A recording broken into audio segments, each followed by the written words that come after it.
The opening prayer to be led by the Honorable Asidre, followed by the singing of the national anthem. In the name of the Father, and of the Son, and of the Holy Spirit. Amen.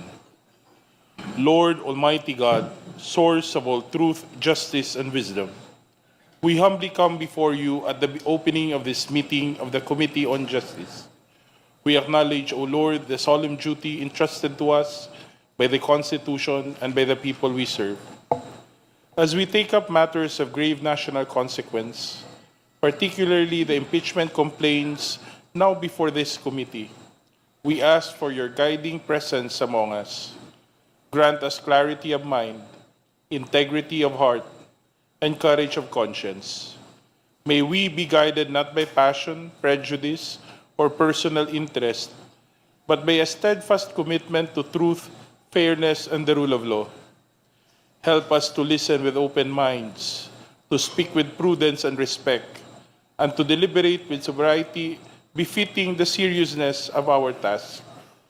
Remind us always that our actions today will shape public trust in our institutions and the future of our democracy. May we be instruments of justice, not vengeance, of accountability, not division, and of peace, not discord. We entrust our proceedings to you, O God, and ask that your wisdom prevail in all our decisions for the good of the Filipino people and the honor of this nation. All this we ask in humble reliance on your guidance. Amen.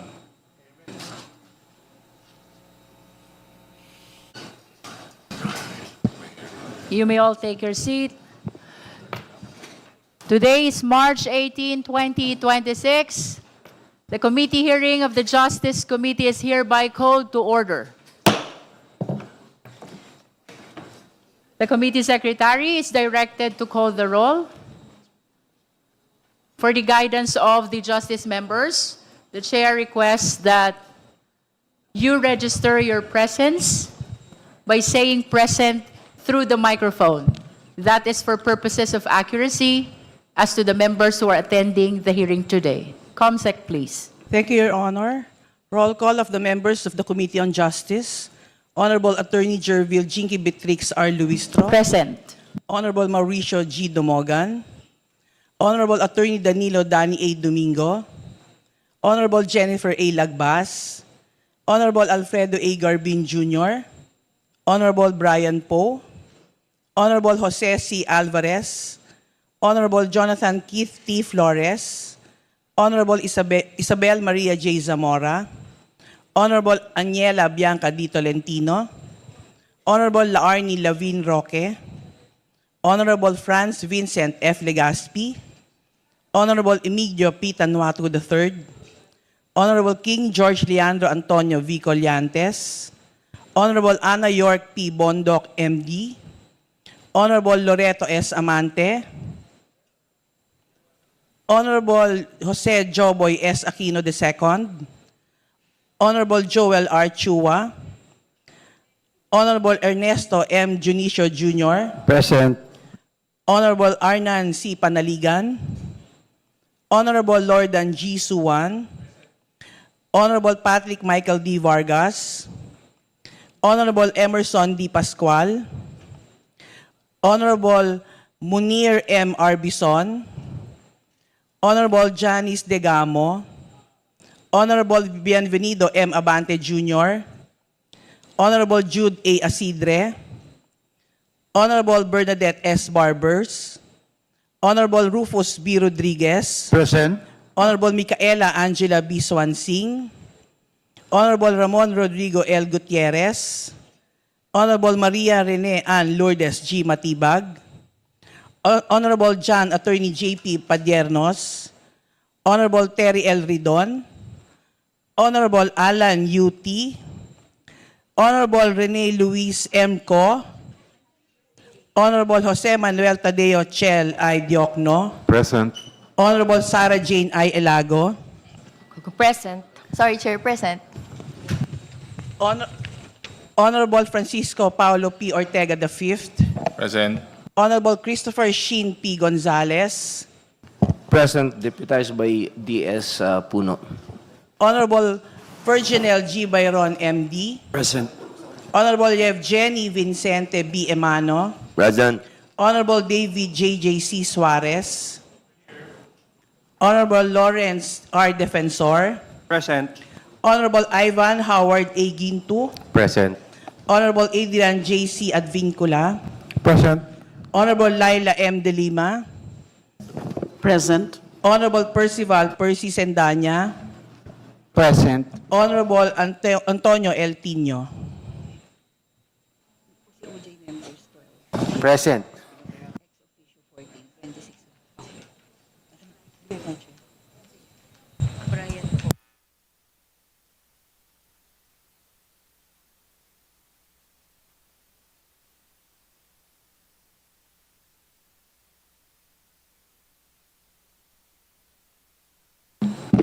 With a total of 26 members responding to the call, the chair declares the existence of a quorum. We are now officially in session. The committee will now proceed to the reading and approval of the minutes of the meetings held on February 24, March 2, 3, 4, inclusive, and March 11, 2026. For the record, the Secretariat has already distributed copies of the minutes to the members of the Justice Committee. The Chair is now ready to hear the necessary motion to dispense with the reading of the minutes and for its approval.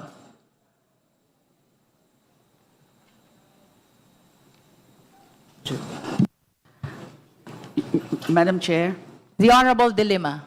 I move to dispense with the reading of the minutes of the previous meeting and for its approval. There is a motion Second, Madam Chair. to dispense with and approve, to dispense with the reading of the minutes of the hearing held last February 24, March 2, 3, 4, and March 11, and for the approval of the same. The same has been seconded. Is there any objection? Hearing none, the motion is granted.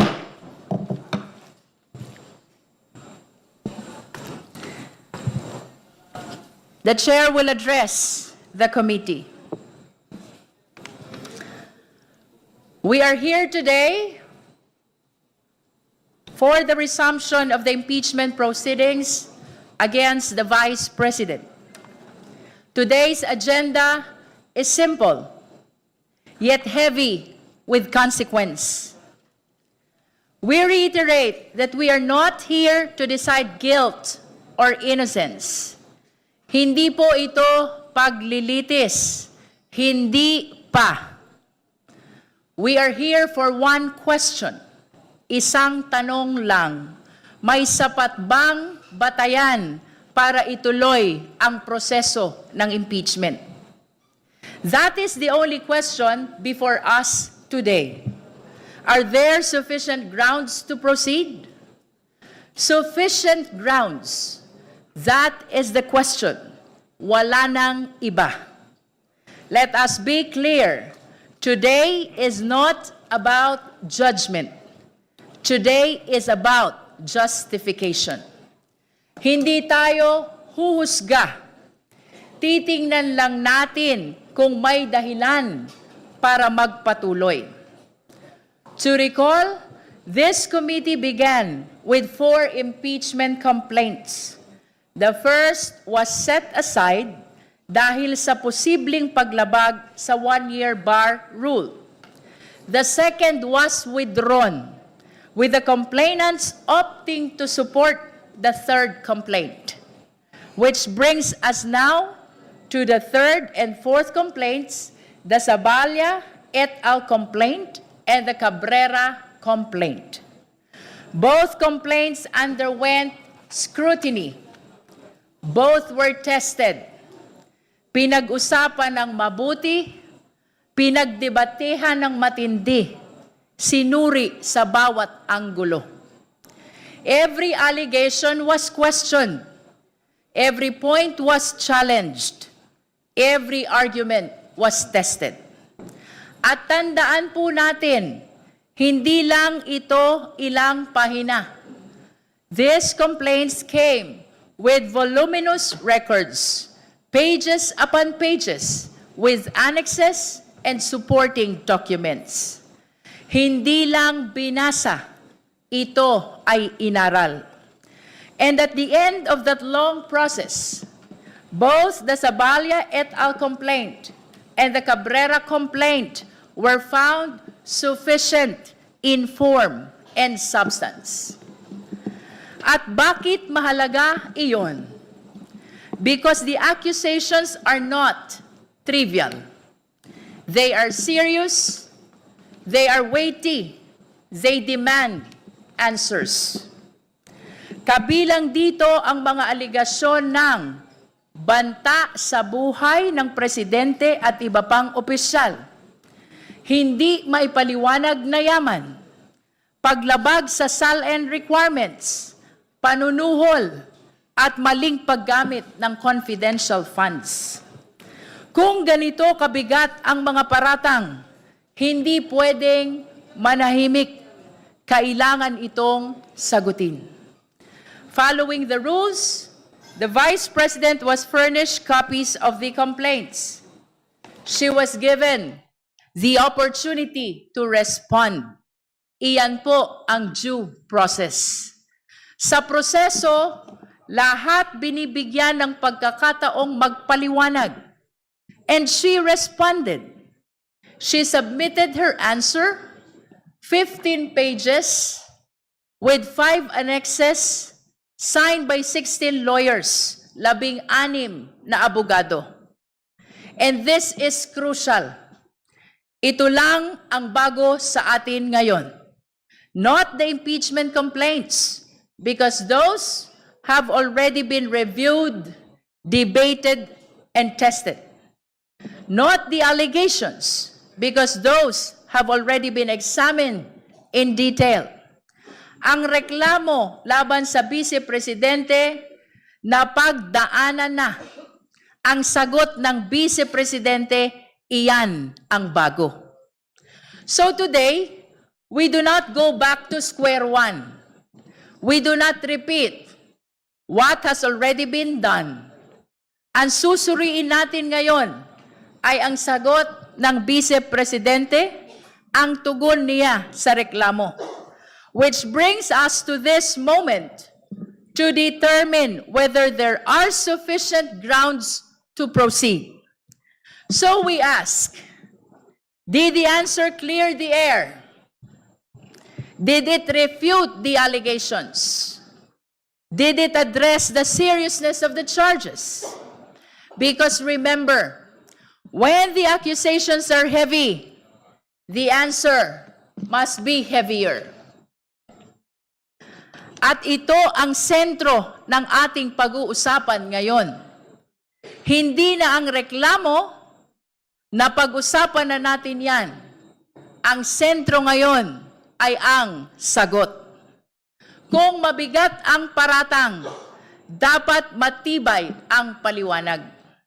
So we focus, esteemed colleagues, on the answer, on its clarity, on its sufficiency. At higit sa lahat, kung ito ba ay diretsyong sumagot sa mga paratang, not evasion, not generalities, kundi malinaw at direktang pagsagot sa bawat aligasyon. And at the end of the day, we return to the question, now that the answer is before us, do we still have sufficient grounds to proceed? Did the answer overturn our earlier finding of sufficiency in form and substance? Did it change anything? Did it weaken the case? Pagkatapos nating suruin ang sagot, may sapat pa rin bang batayan para ituloy ang proseso? Because if there is, then we move forward. If there is none, then we do not. Ang hustisya ay hindi minamadali. pero hindi rin pinipigilan. Iyan po ang tungkulin natin ngayon. At sa pagtupad natin sa tungkuling ito, manatili tayong nakatuon sa malinaw na tanong at sa malinaw na batas. Dahil sa huli, kung malinaw ang tanong at malinaw ang batas, dapat malinaw din ang ating paninindigan. I wish to reiterate, our agenda today is the determination of the sufficiency of the grounds for impeachment complaints against Vice President Sara Z. Duterte.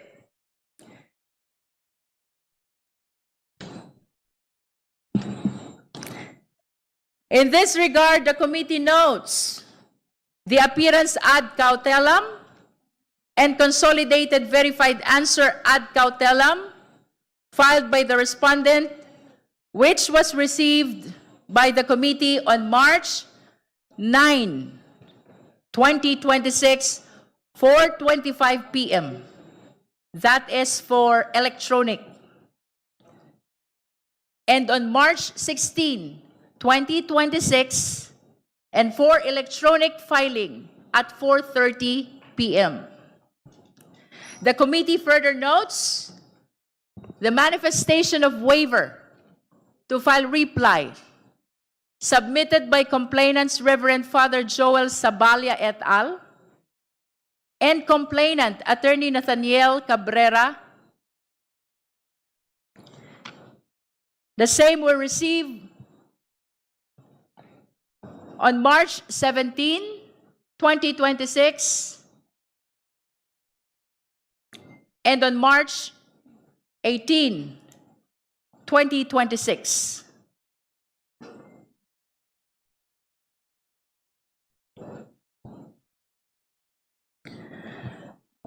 Before we proceed, we would like to hear, of course, we wish to place on record that copy of the appearance ad cautelam, notice of appearance, consolidated verified answer ad cautelam, including the manifestation of waiver of the third impeachment complaint, as well as the fourth impeachment complaint, were provided already ahead of our today's hearing to the members of the Justice Committee. With that, esteemed colleagues, we would like to proceed to our deliberation proper, beginning with the position of our endorsers with respect to the sufficiency in ground.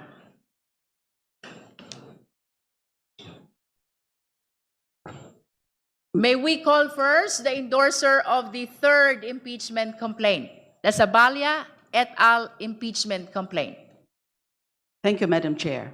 And before that, this representation as the endorser of the third or Sabalia et al. Complaint wishes to confirm that indeed the complainants filed a manifestation of waiver to file their reply. And it's because after a careful study of the consolidated verified answer ad cautelam, complainants in the Sabalia et al. Impeachment complaint are of the position and concurred in by this representation that the same failed to controvert the material allegations in the complaint. The consolidated verified answer does not specifically address the allegations raised in the complaint.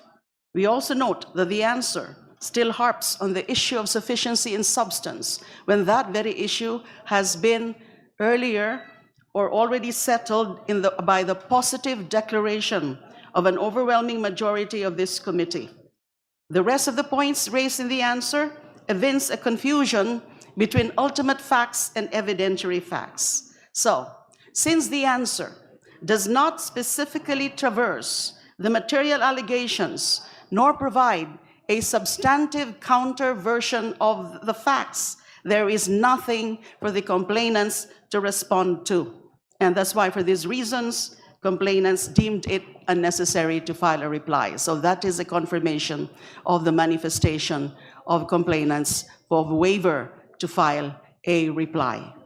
Now, the core agenda today is the determination of the sufficiency of the grounds in the complaints. Now, we all know, I just have to read what is reflected or stated in the complaint itself about the 6 grounds. Ground number 1, VP Duterte committed culpable violation of the Constitution and betrayed the public trust by committing plunder and all malversation, graft and corruption, and other high crimes in amassing and converting the amount of not less than 500 million pesos from the confidential funds allocated to the Office of the Vice President for the years 2022 and 2023. Ground number 2, VP Duterte committed culpable violation of the Constitution and betrayed the public trust by committing plunder and or malversation, graft and corruption, and other high crimes in amassing and converting the amount of not less than 112,500,000 pesos from the confidential funds allocated to the Department of Education for the year 2023. Ground number 3, VP Duterte committed culpable violation of the Constitution and betrayed public trust by corrupting and bribing officials of the Department of Education. Ground number 4, VP Duterte committed culpable violation of the Constitution, betrayed public trust, and committed high crimes in contracting to murder or assassinate the President, the First Lady, and the former Speaker of the House. Ground number 5, VP Duterte committed culpable violation of the Constitution and betrayed public trust in amassing unexplained wealth and failing to disclose all of her properties and interests in properties in her SALN in violation of Section 17, Article 11 of the Constitution. And the last ground, ground number 6, VP Duterte committed culpable violation of the Constitution and betrayed the public trust in committing acts of political destabilization and the high crimes of sedition and insurrection. We will please all note that there are 5 constitutional general grounds alleged in the complaint: culpable violation of the Constitution, graft and corruption, bribery, other high crimes, and betrayal of public trust.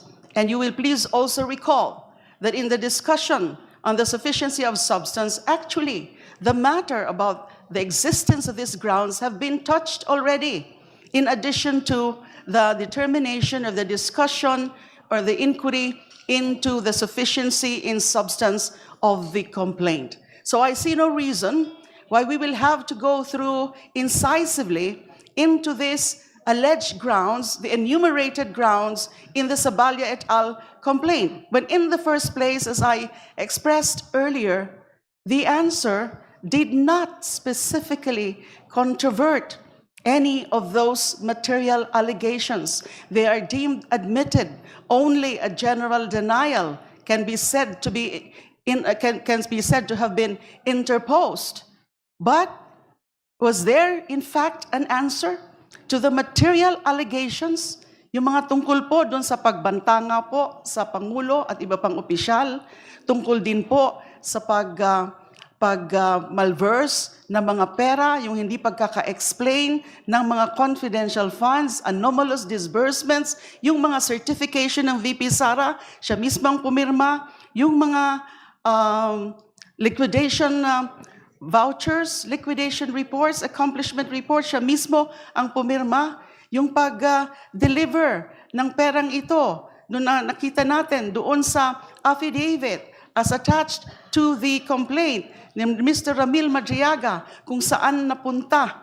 Hindi ito doon sa mga tamang gamit para sa confidential funds. Walang sagot tungkol doon sa mga notices of suspension, pag-issue ng notices of suspension, notices of disallowance.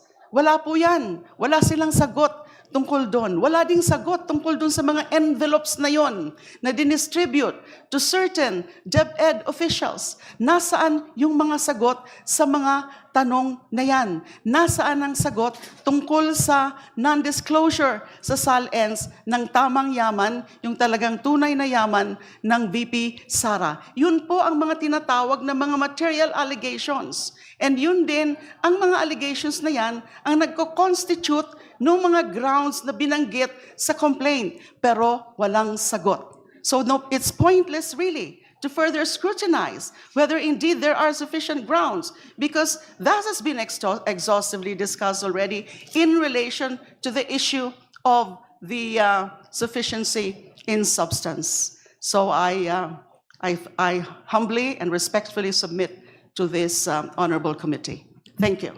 Thank you, Honorable De Lima. Before we proceed, we would like to acknowledge the presence of the Honorable Robert Nazal from BH Party List, and of course, the Honorable JCM Abalos from 4PS Party List, deputized by the Honorable Minority Leader Marcelino C. Libanan. The committee takes note of the endorser's confirmation of the manifestation of waiver to file a reply of the complainant. But may I know, Honorable De Lima, if there are complainants present today to further confirm the manifestation of the waiver of the filing of reply? Madam Chair.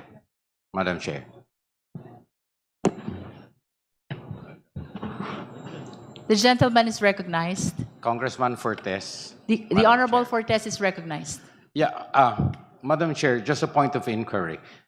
Considering that answer has been filed, issues has been joined, the answer has been duly signed by counsel of the respondent, BP Sara. Does the rule of the impeachment under the House allow the respondent to be represented at this point of time of the proceedings by their respective counsel? Reading from the rule, Honorable Fortes, the proceeding before the Justice Committee is for the Justice members only. If indeed the participation of lawyers of the parties are allowed, the same are limited to assisting the respective clients. Thank you for that clarification, Madam Chair. But in the same way that the Chair is inquiring as to the presence of the complainants who would confirm the waiver, will BP Sara, if she so decides, appear before these proceedings at this point in time, in the same way that complainants will be allowed to confirm? The proper time for the parties to participate, which includes the complainant, the witnesses, and the respondent, will be the hearing, during the hearing proper. That will happen after the determination of whether or not there's sufficient ground that supports the impeachment complaint. The only reason why we are asking the endorser if there are complainants who are present is because it is provided under the rules that they may file a reply in a period of 3 days from receipt of the answer. The Committee on Justice is in receipt, of course, of the manifestation of the waiver. But since the confirmation was done by the endorser, we will be able to substantiate it more or perhaps confirm it more if there are complainant or perhaps lawyer who can further attest to the manifestation of the waiver of filing of reply. Thank you very much, Mr. Chair. I raised that inquiry if only to put on record that this committee is fully compliant with the due process requirement as mandated by the rules. Thank you very much. Honorable Portes. Honorable De Lima. In response to the query of the Honorable Chair, Madam Chair, as to the presence of the complainants, there are no complainants at today's hearing, at today's proceedings, but they have executed an SPA, Special Power of Attorney, in favor of the law firm of Sapayan, Lim, Alvarez, and Ligutan, or the Saligal Law, and attorney Amando Virgil Ligutan, and or any of the attorneys or lawyers. And attorney Amando Virgil Ligutan is present today to confirm that indeed an SPA was executed in his favor as representative not really counsel, but representative of the complainants of the Sabalia et al. Complaint. We value the confirmation of the Honorable De Lima, but for purposes of the record, we would like to take advantage of the presence of the lawyers. So may we call one of the lawyers of the complainant? COMSEC, kindly administer the oath for the confirmation of the manifestation of waiver of the filing of reply. Kindly approach the microphone, Attorney Ligutan.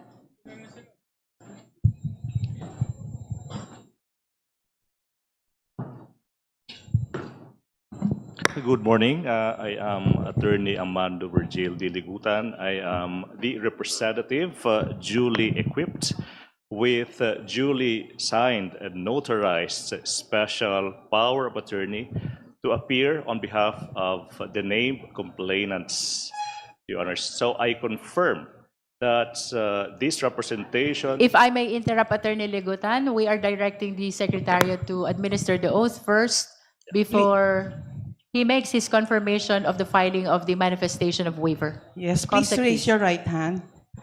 Do you swear to tell the truth, the whole truth, and nothing but the truth before this committee? I do. You may now proceed, Attorney Ligutan. All right. So, good morning, Madam Chair. On behalf of the named complainants of the third impeachment complaint, I confirm that we are formally filing our manifestation to file a waiver to file a reply to the Vice President's answer. The justifications are written in the two-page manifestation that we filed for the sole reason that the Vice President failed through her legal team to refute specifically each and every material allegation in that 98-page complaint. For that reason, the complainants deem it unnecessary to reply to the Vice President's non-answer, Madam Chair. Thank you, Attorney Ligutan. I just want to place it on record that the participation of Attorney Ligutan in today's hearing is in his capacity as attorney in fact for the purpose of filing and confirming the manifestation of waiver to file a reply. So with that, we place on record that Attorney Ligutan confirmed already the filing of the manifestation of the waiver of reply. The lawyer is now excused from participating in our proceeding. Thank you so much.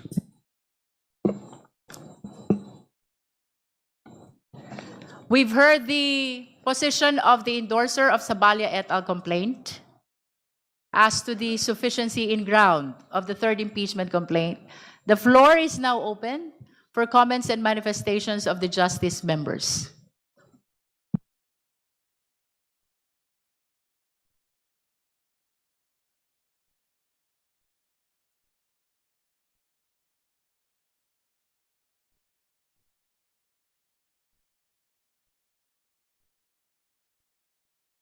Madam Chair.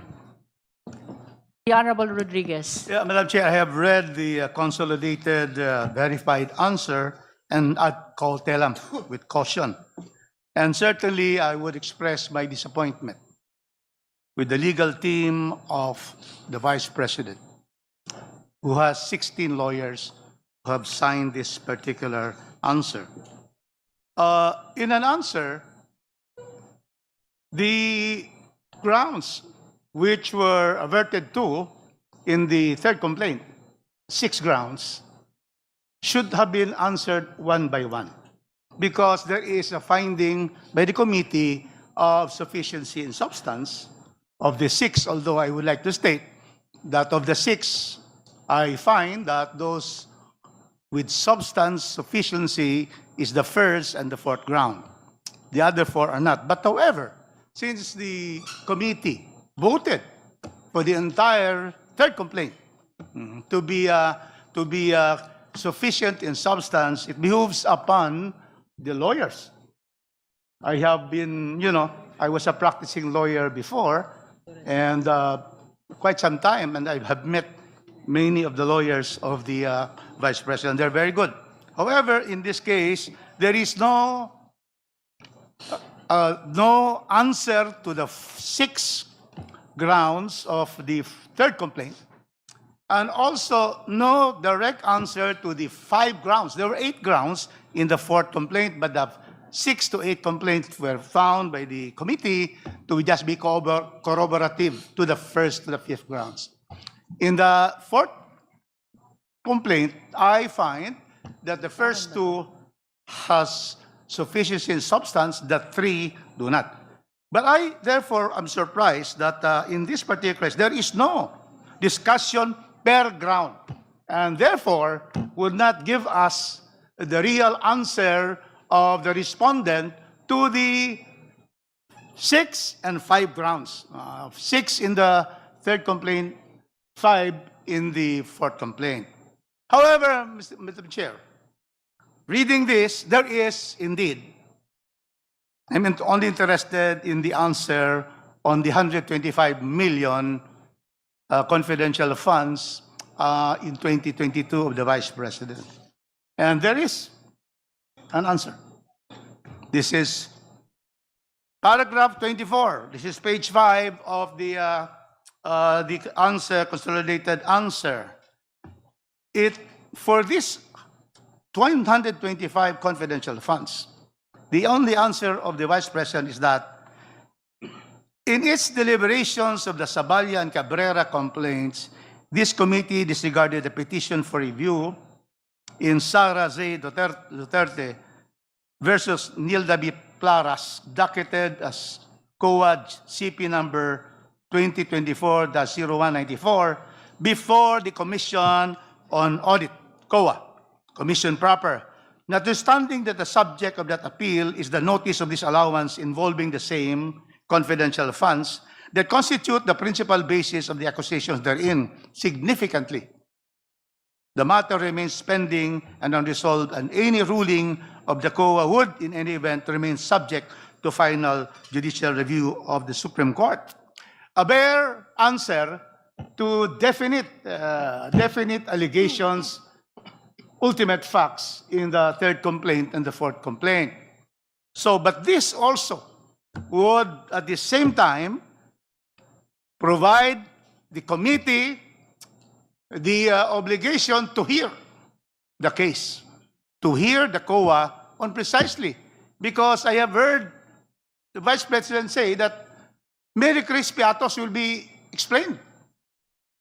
The 11 days will be explained of the 125 million. But unfortunately, it's not here. But I would say that there is an answer, but precisely it does not have the facts that would constitute the real answer, so a hearing would be required on this particular matter. There is therefore sufficiency of ground for the ground of the 125 million confidential fund. Next, the next one where there are just 2 grounds that I'm saying there is sufficiency and substance. The next one is the threat against the President, the First Lady, the Speaker of the House, Martin Romualdez, by the Vice President of the Republic of the Philippines. The only answer here is on page 9, paragraph 53.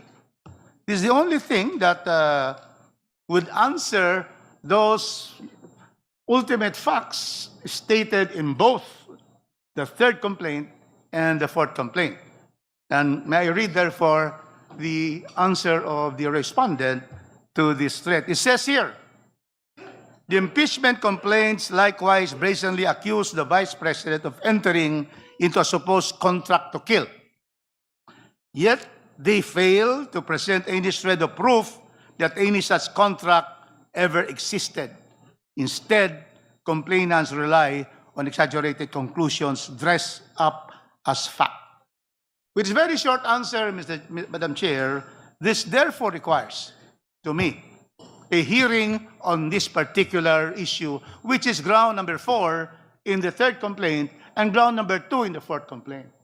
So as far as these 2, Madam Chair, I find there is sufficient grounds to continue with the hearing of this case. And since the others were not also, Madam Chair, the others were not clearly answered to, ground by ground, then the decision of the committee stands that there is sufficiency in substance in all the 6 grounds under the complaint, the 3rd complaint, and the 5 grounds under the 4th complaint. Thank you, Madam Chair. Thank you, Honorable Rodriguez. The Honorable Chua.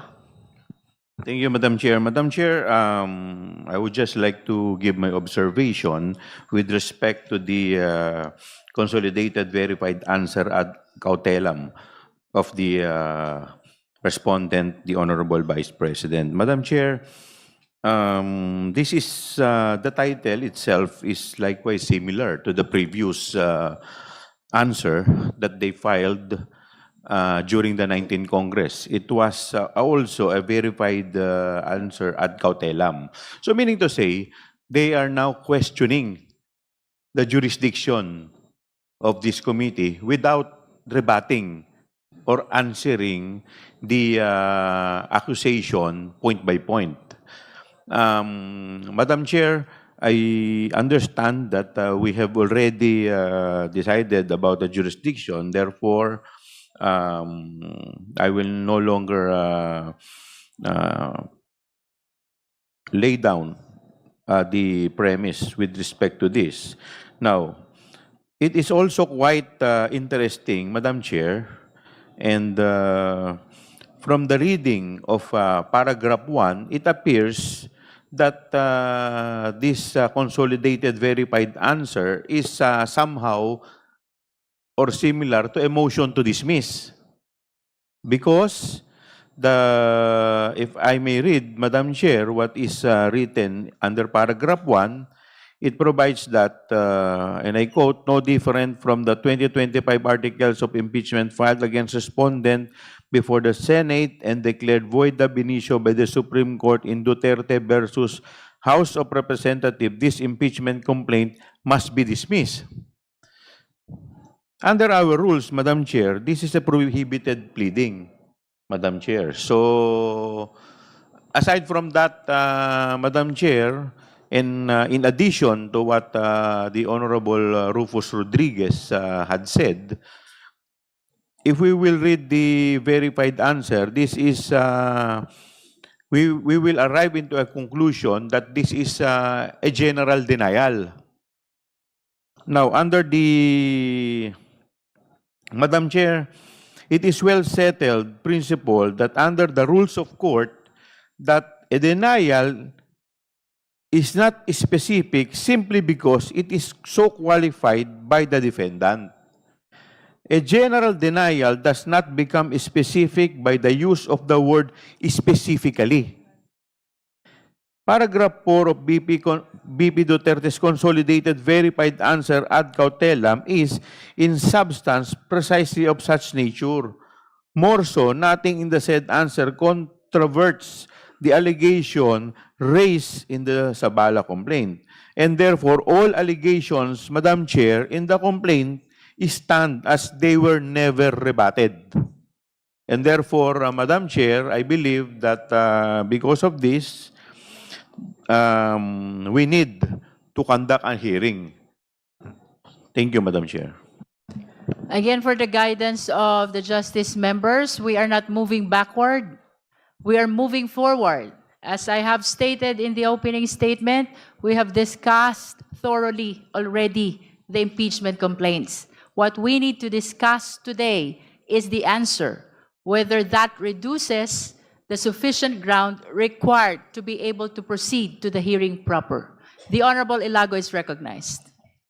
Yes, maraming salamat, Madam Chair. At tungkol lang sa usapin ng due process, hindi po ang standards ng mga members ng committee ang tinitignan kung na-violate ba talaga ang due process, kundi ang pagsunod sa rules of procedure ng kapulungan na ito pagdating sa impeachment proceedings. At malinaw sa rules of procedure pagdating sa impeachment proceedings ng kapulungan na ito, may mga private citizens na nag-file ng verified impeachment complaint at ito ay na-endorso ng members ng House of Representatives.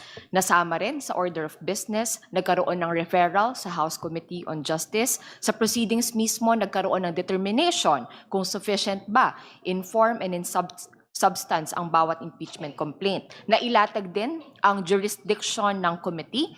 At si VP Sara naman po ay isang impeachable officer at may ultimate facts na tumutukoy sa grounds na nailahad ng mga complaints. Nakita rin ng mayorya ng members ng Committee on Justice na hindi sufficient in substance ang mga complaints. Ngayon, nabigyan na nga ng pagkakataon si VP Sara Duterte na mag-file ng kanyang reply, ngunit hindi naman niya na-address ang mga grounds doon sa mga nasabing impeachment complaint. Ayan. Kaya, Madam Chair, hayaan nyo na lang na bahagi ko rin sa kapulungan na ito na tayo po ay consistent doon sa sinabi natin na sufficient po in substance yung mga impeachment complaint, ay naniniwala din po tayo na sufficient pagdating sa grounds ito pong third impeachment complaint at sapat po ang batayan para magpatuloy sa hearing ang impeachment complaint laban kay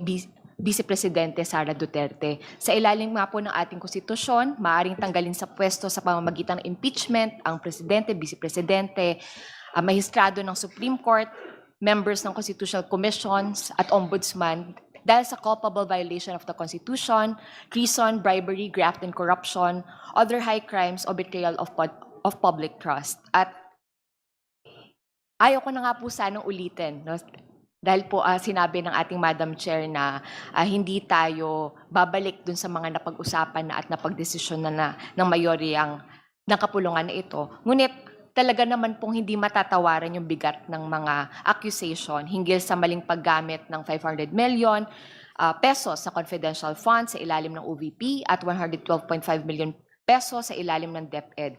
Higit po na nakakabahala yung paggamit din ng mga peking pangalan at dokumento upang pagtakpan ang korupsyon sa OVP at DepEd. At ang pondong ito ay mula sa kaban ng bayan at mula sa buwis ng bawat Pilipino, ngunit ginamit ng VP ayon sa kanyang kagustuhan sa tabing ng pagiging confidential nito umano. Kaya po, hindi talaga matatawaran yung bigat ng accusations na ito at nakakabahala rin po yung accusation sa pag-hire ng assassin para pumatay. Sa mga maliliit po na tao, nakukulong agad sa pagnanakaw ng delata para lang makakain o may pagpatay agad sa mga ordinaryong mamamayan kapag po naaakusahan na sangkot sa gera kontra droga. Pero bakit po sa pangalawa na pinakamataas natin na opisyal sa pamahalaan ay wala pang pananagutan? Ayan. Kaya po sa pangkabuuan, malakas po talaga ang basis para magpatuloy sa impeachment proceedings na ito at matuloy-tuloy po natin ang landas tungo sa pananagutan. Maraming salamat, Madam Chair. Thank you, Honorable Ilago. Any other member who wish to manifest on the sufficiency in ground of the third impeachment complaint, that is Father Saballa et al. Impeachment complaint? The Chair wishes to state for the record that with the waiver of filing of reply of the complainants of the third and fourth impeachment complaint, the complaints and answer are deemed submitted for the purpose of determination of sufficiency in ground.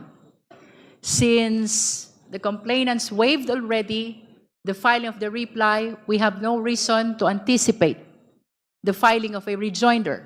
It therefore means that the answer of the respondent is the last responsive pleading, which will be included in our consideration in the determination of sufficiency in ground.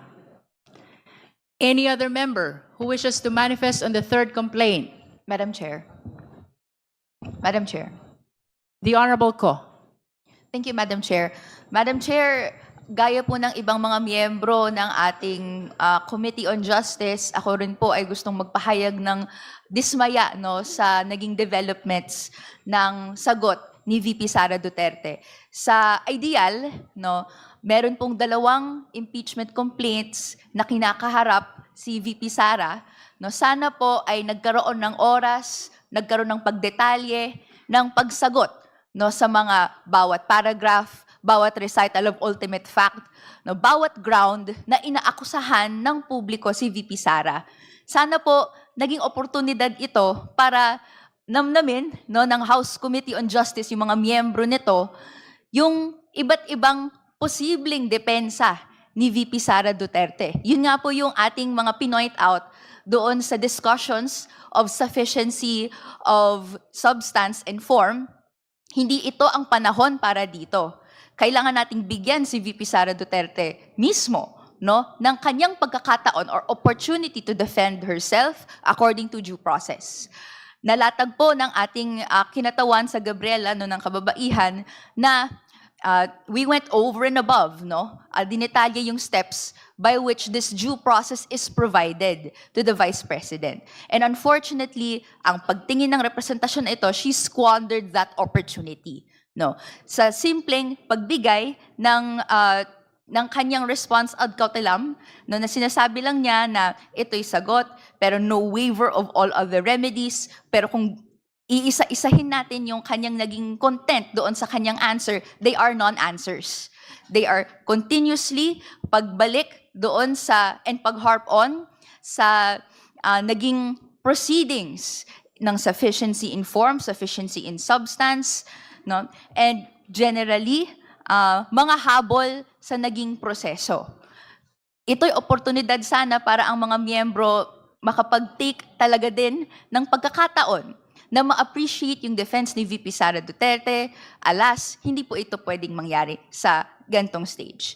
That is why, no, Madam Chair, no, I'd love to also exhaustively, no, provide rebuttals or ang ating pananaw dun sa kanyang mga depensa, no, and in defense of the grounds that we see exist for the proceeding of the impeachment complaint.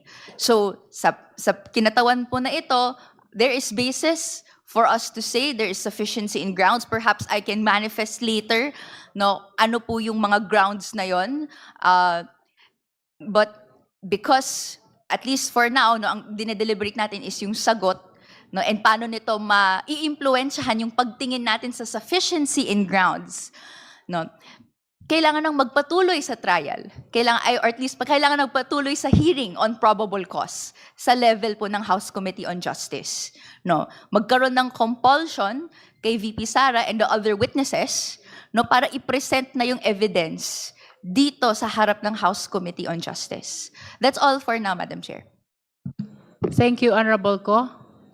Again, I wish to state for the record that while some members wish to manifest on a per ground basis, just like what the Honorable Rodriguez did, I wish to share to the members that under Section 7, what is being determined is the complaint's sufficiency in ground.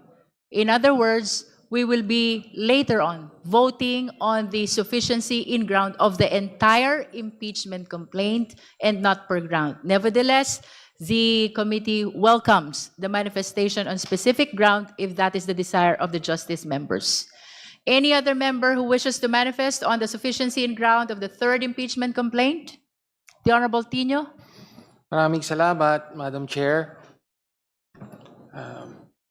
Tingin ko maaaring panindigan ng kinatawang ito na sapat at matibay ang mga batayan o ang grounds upang ituloy ang proseso ng impeachment laban kay Vice Presidente Sara Duterte. Particular dito sa third complaint at maging dun sa fourth complaint. No?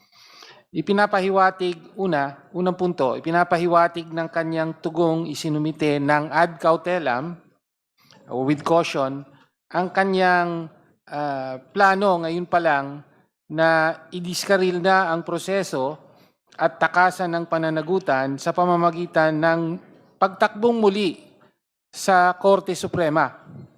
So yun na po ang ibig sabihin nun. Kaya nananawagan po tayo hindi lang sa Justice Committee kundi sa House na kailangan panindigan natin ang ating poder, no? Our power as a co-equal branch sa proseso ng impeachment. No? Hindi dapat tayo pumayag na muli na namang madiskaril ng isang desisyon ng Korte Suprema ang impeachment.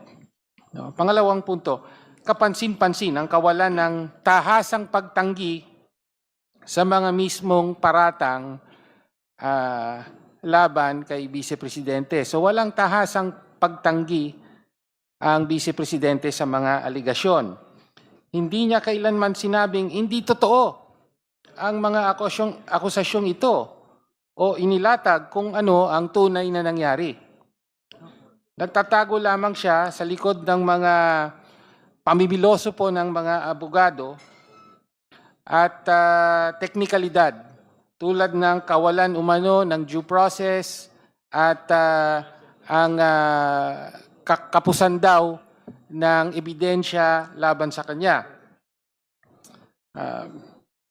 Pilit niyang iginigit na walang ultimate facts ang mga reklamo at wala raw siyang dapat sagutin. Ngunit pinabubulaanan ang pahayag na ito ng mismo sarili niyang mga sagot. No? Nagawa niya, for example, na talakayin ang mga usapin ng command responsibility, no? Ang kung katanggap-tanggap ba o hindi ang ebidensya, at ang maging yung timing ng aksyon. Pinatutunayan lamang nito na malinaw ang mga akusasyon at lubos niyang nauunawaan ang bigat ng mga ito. Isang malaking panlilinlang ang pagdadahilan ng Vice Presidente na dapat munang hintayin ang pinal na desisyon ng Commission on Audit o ng mga korte bago umusad ang impeachment. Pilit niyang binabaluktot ang katangian ng prosesong ito. Mas mataas ang pamantayan ng serbisyo publiko kaysa sa simpleng kawalan ng final judgment mula sa korte. Hindi ang pagiging malaya sa hatol na kriminal ang sukatan para sa mas mataas na posisyon, sa mga pinakamataas na posisyon, kundi ang pananatiling karapat-dapat sa tiwala ng taong bayan o public trust. No? Hindi sapat na sabihin na hindi naman ako convicted, therefore hindi ako dapat ma-impeach. No? High public office demands a higher standard. Kaya nga po isang ground yung for impeachment, yung betrayal of public trust. Sinasalamin ng ganitong palusot ang katangian ng mga umaabuso at nagnanakaw sa pondo ng taong bayan na mga public officials na nagtatago sa likod ng mga batas habang walang awang pinagkakaitan ng batayang serbisyo ang mamamayang Pilipino. Walang batayan ang pag-iyak niya ng kawalan ng due process. Nabigyan siya ng abiso ng komiting ito, binigyan siya ng pagkakataong sumagot at nakapagsumite nga siya ng kanyang panig. Sa kabilang banda, nais po nating irehistro at nagpapahayag tayo rito ng mahigpit na reserbasyon sa pagsama ng mga paratang ng sedition, destabilization at kaugnay both in the third as well as the fourth complaint bilang mga batayan o ground sa reklamong ito. Madalas na ginagamit ng mga nakaraan at ng kasalukuyang Marcos Jr. administration ang mga paratang na ito upang supilin ang lehitimong pagtutol para patahimikin ang mamamayan at gawing sandata, lalo na laban sa mga progresibo at sa tunay na oposisyon. Hindi natin dapat pahintulutan ang pag-abuso sa mga kasong ito para sa pampulitikang panunupil. Pilit ding binababa ng Vice Presidente ang antas ng pagdinig sa pamamagitan ng paghingi ng mga ebidensyang pangkorte sa yugtong ito. Ginagawa ang pagtimbang sa mga testimonya at ebidensya sa formal na paglilitis sa Senado, hindi sa panimulang pagsusuri ng komiting ito. Hindi sapat na dahilan ang kawalan ng ika nga, court-grade evidence upang patayin ang reklamo sa ngayon. No? Tahasang paglapastangan sa mamamayang Pilipino ang paggamit ng ganitong mga taktika upang iwasan ang pananagutan. Umaalingaw-ngaw ang panawagan ng mamamayang Pilipino para sa hustisya. Kinakailangang harapin ng Vice Presidente ang formal na pagliliti sa Senado. Dapat ipagpatuloy ng walang pag-aatubili ang prosesong ito upang mabunyag ang buong katotohanan at mapanagot ang dapat managot. Maraming salamat po. Thank you, Honorable Tino. The Honorable Nasal. Thank you, Madam Chair. You mentioned earlier that just a point of clarification, you mentioned earlier that no additional pleadings will be allowed after It the is hearing. because the complainants who are given the opportunity to answer the answer, Yes, ma'am. that is by way of filing a reply, already waived that opportunity. The subsequent pleading is supposed to be an answer to the reply. We call that rejoinder. Because of the waiver of the filing of the reply, there is no reason anymore to anticipate the filing of rejoinder. And therefore means, it therefore means that the answer filed by the respondent is the last responsive pleading for the purpose of the justice member's determination of sufficiency in ground. The Honorable Nasal. Yes, ma'am. But after that, ma'am, notwithstanding, pwede pa rin po silang mag-submit ng... Definitely that will happen during the hearing proper. Yeah, okay. For the guidance of the members, the proceeding before the Justice Committee may be summarized into 5 steps. The first step is the determination of sufficiency in form. We are done already with that. Second step is the determination of sufficiency in substance. We are done already with that. Our third step is the filing of responsive pleadings. That includes the answer, the reply, and the rejoinder if there's no waiver of the filing of reply. These pleadings will be used for the purpose of the determination of sufficiency in ground. The next is the fourth step. That is the hearing proper. Notwithstanding the failure of the answer of the respondent to address the specific allegations of offenses and grounds, the respondent can still present their evidence during the hearing proper. Thank you very much, ma'am. To complete the steps after the fourth step, when we are done with the presentation of all the evidence and witnesses of both the complainant and the respondent, we proceed to step 5. That is the determination of probable cause, where the justice members will vote by the majority of all the members. This time, this is not a simple majority. This is majority of all the members, which means it includes even those who are not attending the committee hearing.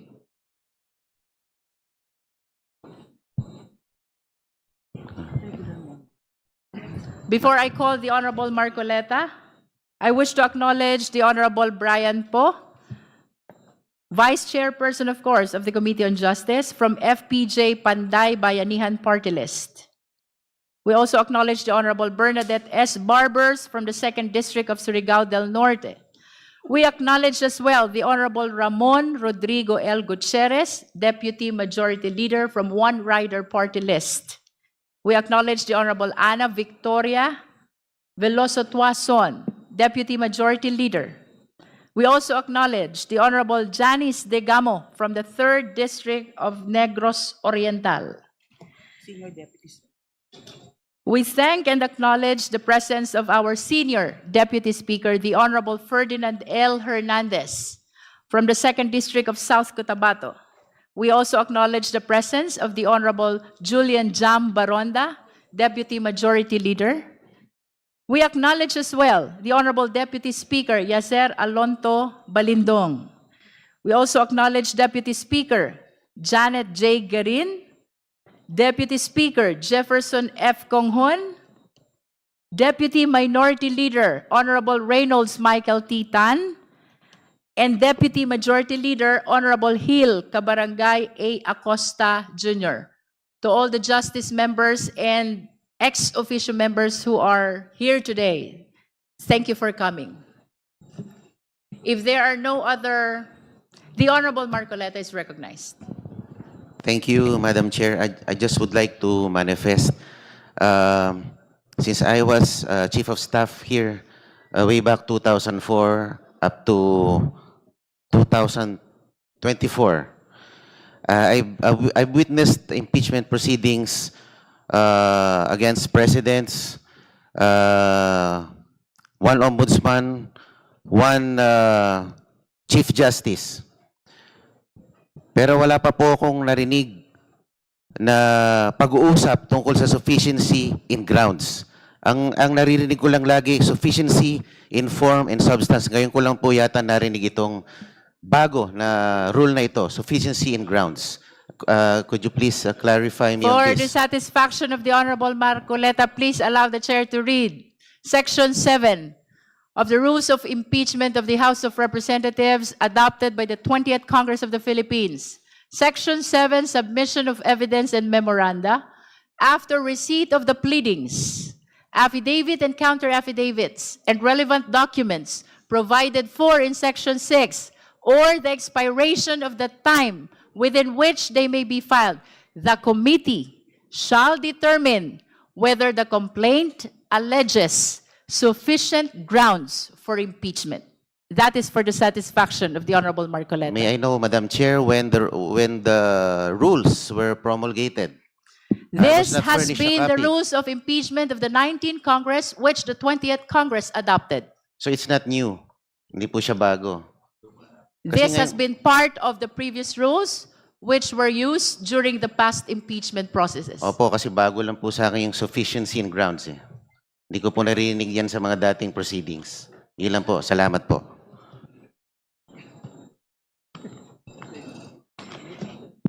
There are no other manifestations on the third impeachment complaint, then we are calling the endorser of the fourth impeachment complaint to manifest their position on the sufficiency in ground. Madam Chair, The Honorable Deputy Speaker Paulo Ortega. together with my co-endorser, the Honorable Bienvenido Abante, batay naman po sa ating manifestation at waiver po na pinadala, nakikita naman po natin na wala pong direktang mga sagot at puro general allegations, general po na denials lang po yung sagot at kahit anumang kasunod dito o dagdag ay magkakos lang po ng further delay. So I submit, Madam Chair. Thank you. We've heard the position of the endorser of Cabrera et al. Complaint. The floor is now open for manifestation of the justice members on the sufficiency in ground of the fourth impeachment complaint. Madam Chair, The Honorable Ridon.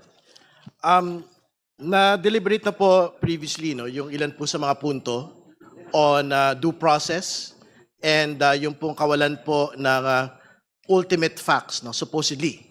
Yan po yung posisyon ng answer ad cautelam ng atin pong pangalawang Pangulo.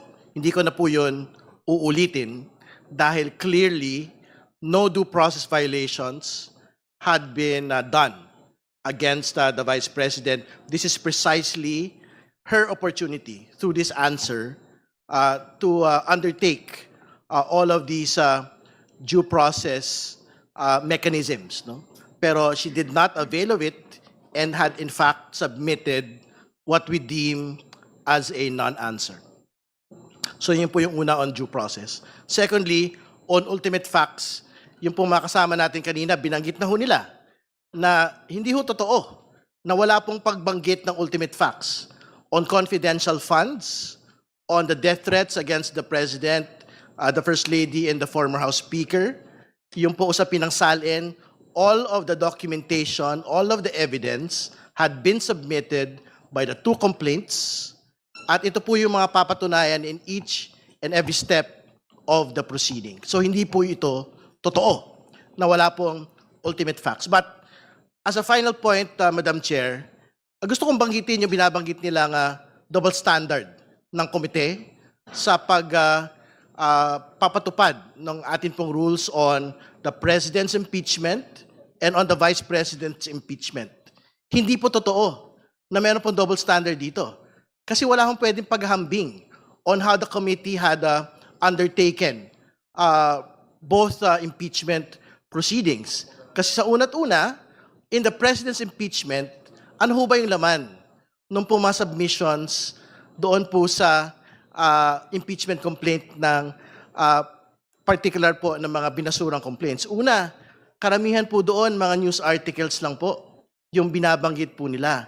Pangalawa, meron po doon binabanggit na ebidensya, unauthenticated video document.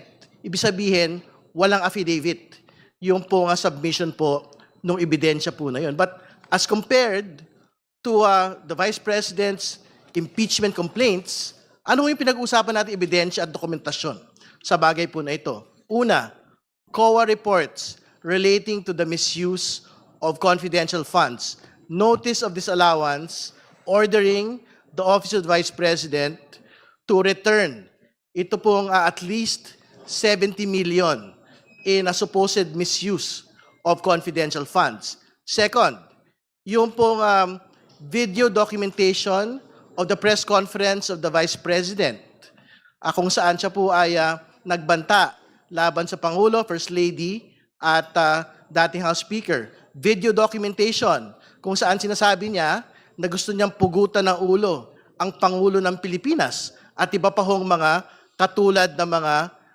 video documentation. Pangatlo, pagbabanggit po ng Statement of Assets, Liabilities, Net Worth ng atin pong pangalawang Pangulo, kung saan pinag-uusapan po yung paglobo ng kanyang yaman from 7 million in 2007 to 88 million in 2024.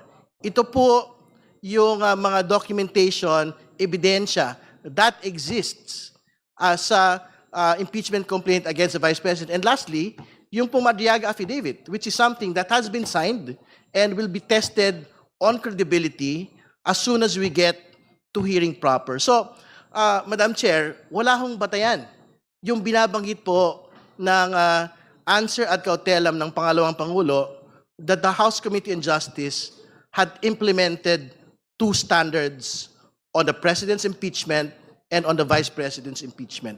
Malinaw po yung standard dito. The standard is based on our rules, on our constitutional mandate, and on the principle of due process and fairness. No? So, tingin ko, the committee should proceed with the determination of sufficiency and grounds, and we have to be able to vote on it today, Madam Chair, and move forward. Maraming salamat po. Thank you. Any other member who wish to manifest on the fourth impeachment complaint? The Honorable Marcoleta. Madam Chair, also, again, a manifestation for clarification with the indulgence of the Chair. Akin pong hinihiling ang clarification ng komite kaugnay ng aplikasyon ng Section 7 ng ating rules on impeachment, particular kung kailan eksaktong nagtatransition ng komite mula sa determination of sufficiency and grounds patungo sa conduct of hearings at reception of evidence. Sa malinaw na basa ng Section 7, matapos ang submission ng pleadings, affidavits at relevant documents sa ilalim ng Section 6 o matapos ang lapse ng period, ang tungkulin ng komite ay tukuyin muna kung may sufficient grounds for impeachment. Kung wala, dapat i-dismiss. Kung meron, saka pa lamang magko-conduct ng hearing kung saan papasok ang examination, cross-examination at compulsory processes. Kaya nais ko lamang malinawan, Madam Chair, kung ang mga tinatalakay at tinatanggap na materyales at references sa puntong ito ay para na ba sa determination of sufficiency and grounds o tayo ba ay de facto na nasa hearing stage na dapat ay nangyayari lamang pagkatapos ng ganong determinasyon.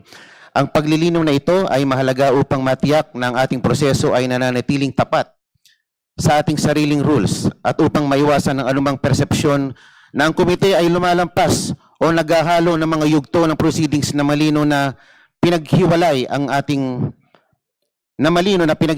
ating rules on impeachment. Maraming salamat po, Madam Chair. To reiterate, Honorable Marcoleta, the chair has been stating that we are on the third step. That is the determination of sufficiency in ground. So all these proceedings are towards determining whether or not sufficient ground exists to be able to proceed to this impeachment proceeding. It is only after the declaration of whether or not there is sufficient ground that we may be able to proceed to hearing proper. During the hearing proper, both the complainant and the respondent will be given opportunity to present their witnesses and their evidence. Madam, di po dapat we should have determined the sufficiency in ground before we voted for sufficiency in form and substance. Kasi we already voted for that. I wish to direct the Honorable Marcoleta to the rules of impeachment, Secretariat. Perhaps we need to provide him a copy of the rules. Again, the proceeding before the Justice Committee, Honorable Marcoleta, is summarized into 5. And you can confirm this from the rules of impeachment adopted by the 20th Congress. 1 is form, 2 is substance, 3 is ground, 4th is hearing proper, and 5th is the determination of probable cause. After that, we go to the plenary. Kindly look into the copy of the rules of impeachment, because everything that I am saying is strictly consistent with the provision of the rules. I will go check, Madam Chair. Thank you. Madam Chair, I encourage all members, even non-members, no, na sana po basahin po natin yung rules para hindi po tayo nalilito at nang sa ganun po ay maiwasan po natin yung mga tanong na maliwanag naman po sa ating rules, na nakasaad sa rules. Maraming salamat po, Madam Chair. Madam Chair. Madam Chair. The Honorable Ko. Thank you, Madam Chair. Similarly, gaya po ng ating manifestation sa third impeachment complaint, no, paano ba nai-impluwensyahan ng answer or ng sagot ni VP Sara Duterte itong fourth impeachment complaint? Hindi natin masabi dahil wala nga pong sagot na naibigay. No? Pero for the purposes din of the public, no, nakalagay po nga sa rules na merong pong requirement that the committee finds sufficiency in grounds. No? Ano po ba tong mga grounds na maaari nating ilatag at desisyonan, no, para mag-move forward to the next step of the impeachment proceedings sa House Committee on Justice. No? Sa Constitution po, may 6 na grounds, no, na nakalagay. Nandiyan po yung tinatawag nating, may 6 na grounds. No? It is this representation forwarding na sa 6 na nakalagay sa Constitution, VP Sara Duterte is guilty of 5. Mabigat po yun. No? Out of the 6, may 5 batayan to say that guilty po siya. No? Gusto ko lang pong pasadahan, no, bilang appreciation of the body. Una, gaya po ng isinaad natin sa reklamong inendorso ng Makabayan, itinaksil ni VP Sara ang tiwala ng publiko. She betrayed public trust sa pag-abuso niya ng pondo sa mamamayan, sa pangongontrata niya na pumatay, at sa pagsisinungaling niya sa hindi tamang pagdeklara ng kanyang ari-arian sa Statement of Assets and Liabilities o SALN. No? Para lang pong himayin pa konti, ang pera ng taong bayan na dapat natatamasang benepisyo ng mamamayan ay hindi ginamit ng tama o naiulat man ng maayos ang paggamit nito. May opportunity po sana si VP Sara Duterte to rebut that, but unfortunately in the answer, we don't see it. Hindi lang naman po ito usapin, no, sa kung paano niya na-handle yung confidential and intelligence funds ng Office of the Vice President. Damay din ang pondo ng Department of Education na supposedly nagagamit para sa benepisyo ng kabataan, pero unfortunately ito po ay nagamit para sa katiwalian. Lahat po tayong nagbabayad ng buwis. Paano natin mapagkakatiwalaan na nagagamit ng maayos ang kaban ng bayan kung ang Vice Presidente ng Pilipinas ay kung saan-saan ginagamit ang perang hiningi niya? nilabag niya ang tiwala natin na dapat maayos na paggasta ng pera ng bayan. Meron din po na articulation of grounds saying na yung kanyang death threats, no joke, no joke, ito po ay bahagi ng pwedeng sufficient ground for the continuation of the impeachment proceedings. In this representation's opinion, ang kanyang ding pangongontrata ng pagpatay ng sino man, pangulo man iyan o ordinaryong mamamayan, ay paglabag din sa tiwala ng publiko. Tatak Duterte talaga, like father, like daughter.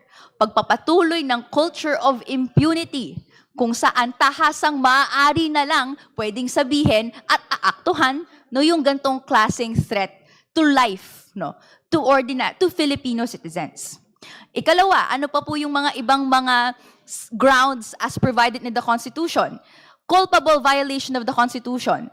Pagtahasang may paglabag sa Konstitusyon, maaari pong ma-impeach ang isang opisyales.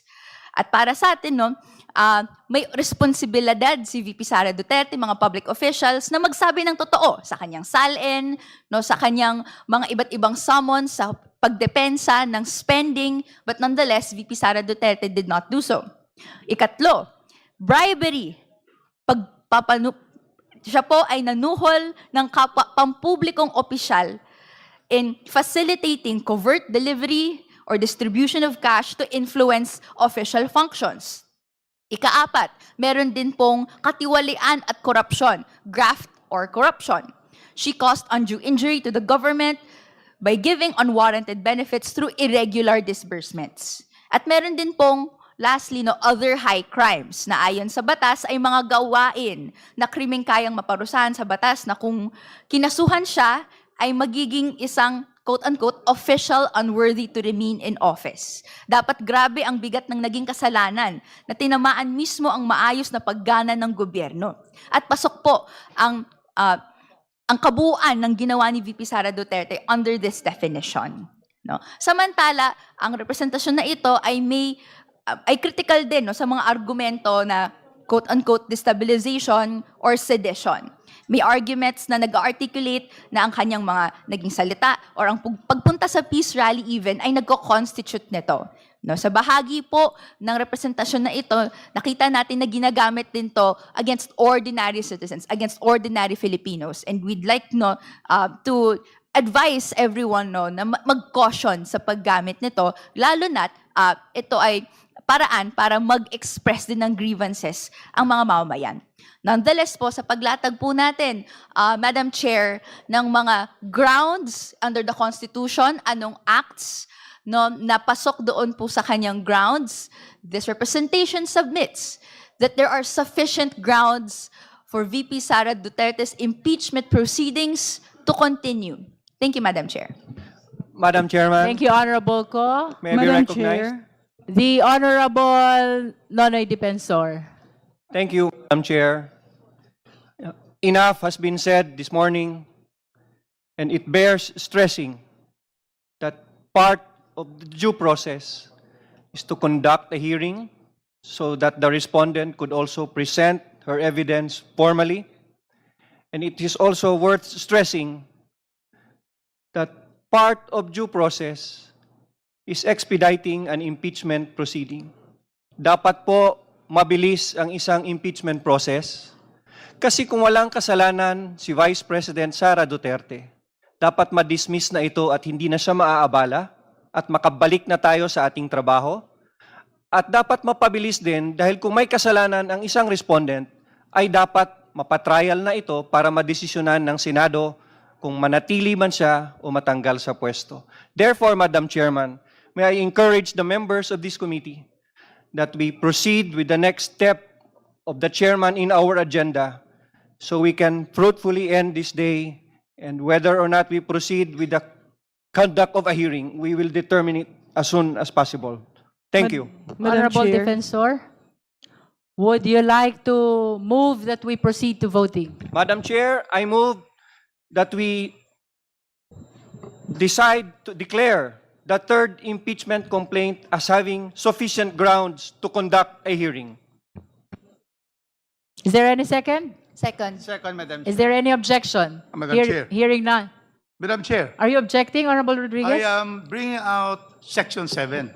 Section 7 precisely provides for determination of sufficiency of grounds, not complaint.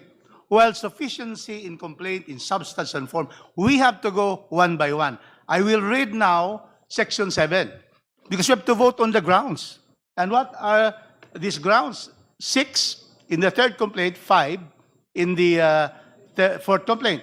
Section 7.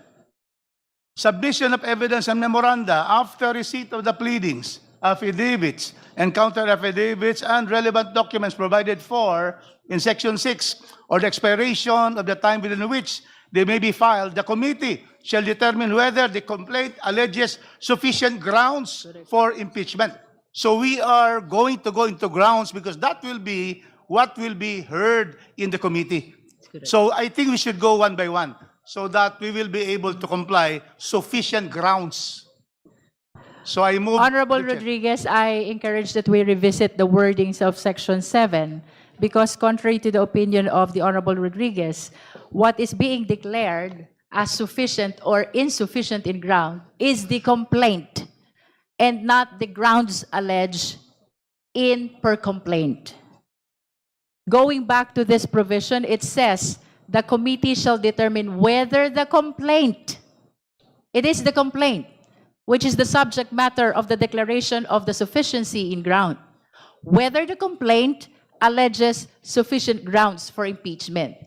Earlier, the chair manifested that the committee is welcoming the manifestation per ground. But indeed, if we go back to the provision of the rules, the declaration has to be on the entire impeachment complaint. Madam Chairman, may The I... Honorable Defensor, may there I- is a pending motion. May I reiterate or amend my motion? I move to declare that the third impeachment complaint has sufficient ground or grounds to conduct a hearing by this committee. There is an amended motion to declare the third impeachment complaint, the Zabalia et al. Impeachment complaint, sufficient in grounds. Do I hear a second? Second, Madam Chair. Is there any objection? Hearing none, the motion is approved. The chair declares the third impeachment complaint sufficient in ground. Madam Chair, The Honorable Deputy Speaker Janet Garin. I move to declare and approve the sufficiency of grounds for impeachment of the fourth impeachment complaint, the Cabrera complaint. There is a motion to declare and approve the sufficiency in ground of the fourth impeachment complaint, that is Cabrera impeachment complaint. Do I hear a second? The same has been seconded. Is there any objection? Madam Chair, a manifestation. Is this an objection? No, it's not. But we'd Can like we to first manifest- rule on the motion? We just first manifest that when it's true, it says complaint, whether it has sufficient grounds. The adjective sufficient should be the one controlling, that the grounds should be the ones discussed. But I would just like to state that in this fourth impeachment complaint, I find 2 to be sufficient, the 3 are not. So that is my manifestation, but I have no objection. The manifestation of the Honorable Rodriguez is noted by the committee. Hearing no objection, the chair approves the motion. The fourth impeachment complaint is declared sufficient in grounds. At this point, honorable members of the Justice Committee, we declare the conclusion of step 3. We declare the conclusion of the determination of sufficiency in grounds. Now, we proceed to step 4. That is the hearing proper. And in line with that, I wish to add that the evidence and witnesses which will be presented by both parties during the hearing proper will be part of our consideration in the determination of probable cause in our step 5. Having said so, the chair announces the predetermined schedule of our hearing proper. This includes March 25, 2026, April 14, April 22, and April 29, 2026. These are the initial dates for our hearing proper. Likewise, the chair places on record that the committee is in receipt of the approved resolution authorizing, the title of which, authorizing the House Committee on Justice to implement Section 8 of the Rules of Procedure in impeachment proceedings relating to the protection of complainants and witnesses, and further authorizing the committee to continue the conduct of impeachment proceedings and the exercise of ancillary powers during the recess of the House of Representatives from March 21, 2026 to May 3, 2026. This is the authority that was given by the plenary, the House of Representatives, to the Justice Committee to be able to conduct hearing during our break. That explains the predetermined schedule for our hearing proper. In addition, the chair places on record the committee's receipt on March 5, 2026, of the letter of the Honorable Chel Jokno. This is a request for issuance of subpoena duces tecum of pertinent documents. We likewise place on record the receipt on March 17, 2026 of a petition for transfer of custody of witness Ramil Madriaga. Likewise, this is from the Honorable Jose Manuel Tadeo Chel Jokno. The request for issuance of subpoena and the petition for transfer of custody will be acted upon by the committee on the initial stage of our hearing proper on March 25, 2026. Nonetheless, we are directing the committee secretariat to provide copy of the request and the petition to all the justice members. We likewise direct the requesting party, Honorable Chel Jokno, to furnish the respondent copy of the request for issuance of subpoena and copy of petition for transfer of custody. Would you like to manifest? Yes, Honorable Madam Chair. Jokno? We will comply with the instructions of the Honorable Chair. At the same time, just for clarification, may I just state that the petition that I filed is for adequate protection under Section 8 of the Rules of Impeachment, which, depending on the discretion of the committee, may perhaps include a transfer of custody. The chair stands corrected. Kindly reflect the correction that was manifested by the Honorable Jokno. If there are no other matters which the member wish to raise, the chair is ready to hear the necessary motion. Madam Chair, move to adjourn. There's a motion to adjourn. The same has been seconded. There is no objection. Kindly amend the motion. Motion to suspend. Motion to suspend, Madam Chair. There is an amended motion to suspend. Any second? The same has been seconded. Is there any objection? Hearing none, our hearing is suspended until March 25, 2026 at 10 o'clock in the morning. Hearing is suspended.